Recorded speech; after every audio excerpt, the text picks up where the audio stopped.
Sellers always want to know why a home's not selling. I can't tell you how many appointments I go on and they say, well, their realtor, their contract just expired and their realtor said the market's not doing well. Interest rates are really high right now. You're next to a busy street. The railroad track runs too often, or the railroad cars are going on the track too often, and the airport noise is too loud. And all of these things are not in the seller's control or the agent's control. But there are three things that are in the seller's control that can affect the sale of the property.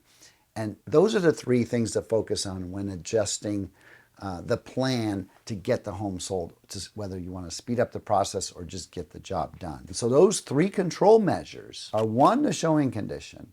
Obviously, as a seller, you have control what your home looks like, whether you're going to stage it or paint it or put in new flooring or upgrade it a little bit or just put the mess away, right?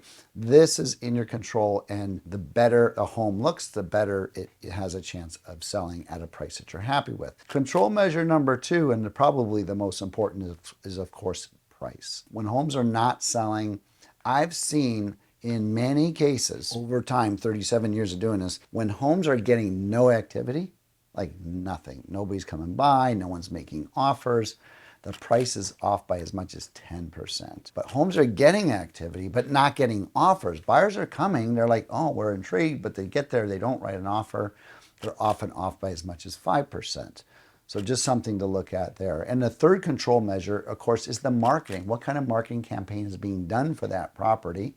So talking with your broker about what is happening on that end is critical. Hiring the right broker is critical. So those are your three control measures.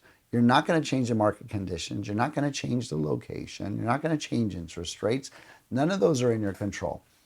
But price, marketing, and showing condition those are the three to stay focused on when you're trying to get your home sold.